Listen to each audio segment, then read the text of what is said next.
Assalamualaikum warahmatullahi wabarakatuh. Perkenalkan, nama saya Sumayyah dengan NIM 20010104049,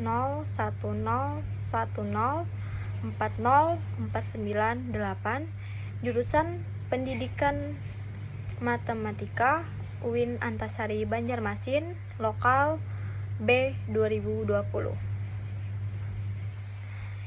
Izin menjawab final test sejarah peradaban Islam. Baiklah, soal yang pertama. Dalam konteks kebudayaan, mengapa Islam yang dibawa oleh bangsa Arab mampu beradaptasi dengan budaya selain Arab, dan perpaduan dua kebudayaan itu mampu mengembangkan sebuah peradaban yang maju? Hal ini karena Islam yang dibawa oleh bangsa Arab tersebut mampu beradaptasi dengan budaya selain Islam, dan perpaduan antara tersebut, dua kebudayaan tersebut kemudian mampu mengembangkan sebuah peradaban yang maju. Karena yang pertama, pada abad ke-7, pada masa Khulafaur Rasyidin, terjadinya kontak budaya, yang mana kontak budaya ini antara Arab Islam dengan Sananiyah Romawi, yang kemudian kontak budaya tersebut semakin berkembang pada dinasti Umayyah atau pada abad ke-7 sampai abad ke-11. Nah, hal ini terjadi karena ketika penaklukan wilayah yang baru, yang mana wilayah baru ini memiliki kebudayaan yang lebih maju daripada daerah asalnya yang kurang maju.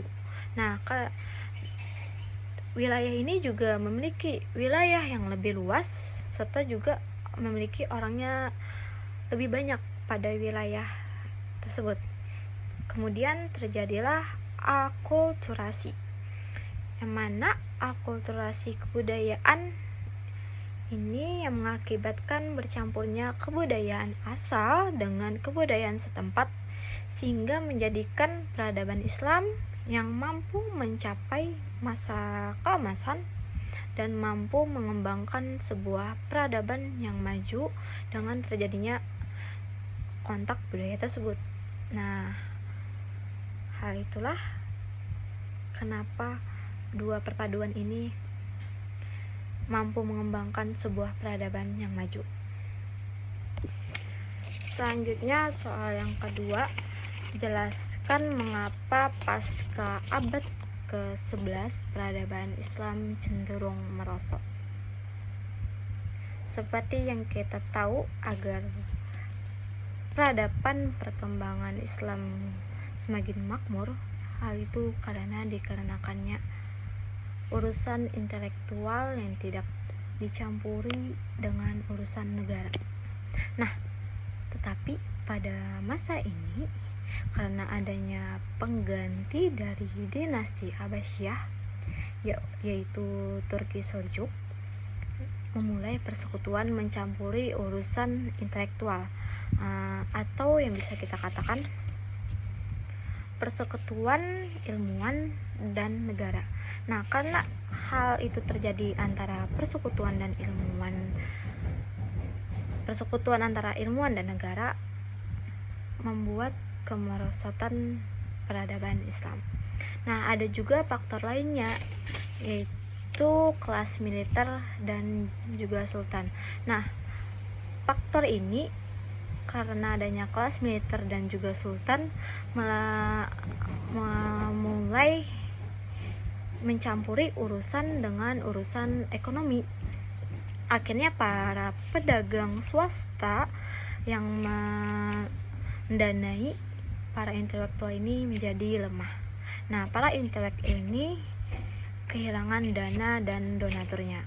Nah, kemudian mencari donaturnya, yaitu beralih pada militer dan sultan.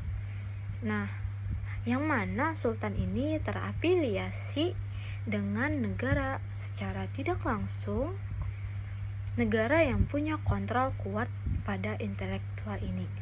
Nah, pada masa ini juga Islam tidak lagi bebas. Nah, karena keadaan diperparah karena adanya didirikan madrasah Nizamiyah, yang mana madrasah Nizamiyah ini mengukuhkan aliran Sunni, sehingga aliran-aliran yang di luar Sunni tersingkirkan. Karena adanya campur dengan pemerintah, membuat para intelektual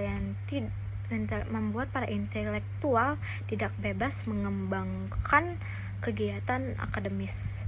Nah, bagi intelektual yang berbeda aliran, mereka ini tersingkirkan. Sedangkan aliran yang sejalan, aliran tersebut diayomi. Nah, akhirnya ilmuwan ini berkembang hanya satu aliran saja. Ada juga faktor lainnya yang membuat kemerosotan, yaitu faktor perang salib dan serbuan Mongol. Soal yang terakhir, apakah peradaban Islam mempengaruhi perkembangan ilmu matematika? Jelaskan seperti apa bentuk pengaruhnya. Seperti yang kita tahu, ilmu matematika berkembang seiring berjalannya waktu. Ilmu matematika ini juga berkembang seiring dengan perkembangan peradaban Islam. Sejarah ilmu pengetahuan juga telah menempatkan matematika pada bagian puncak hierarki ilmu pengetahuan. Hal ini ditandai dengan banyaknya penemuan-penemuan monumental oleh beberapa tokoh dan cendekiawan Muslim yang terjadi pada masa kejayaan Islam, seperti ilmuwan yang kita tahu Al-Hindi, Ibnu Sina, Al-Khawarizmi, dan ilmuwan-ilmuwan lainnya. Nah, dalam sejarah peradaban Islam, bentuk pengaruh matematika dengan ditemukannya seperti trigonometri matematika yang digunakan sebagai dasar dalam penentuan arah kiblat, penentuan awal akhir waktu sholat, dan penentuan kalender hijriyah seperti yang kita ketahui.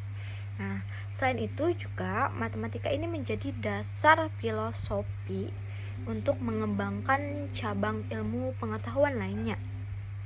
Seperti yang kita tahu, ilmu lainnya seperti ilmu perekonomian, ilmu pertanian, ilmu kedokteran, dan lainnya. Mungkin sampai di sini saja jawaban saya. Mohon maaf apabila ada salah kata. Saya akhiri. Wassalamualaikum warahmatullahi wabarakatuh.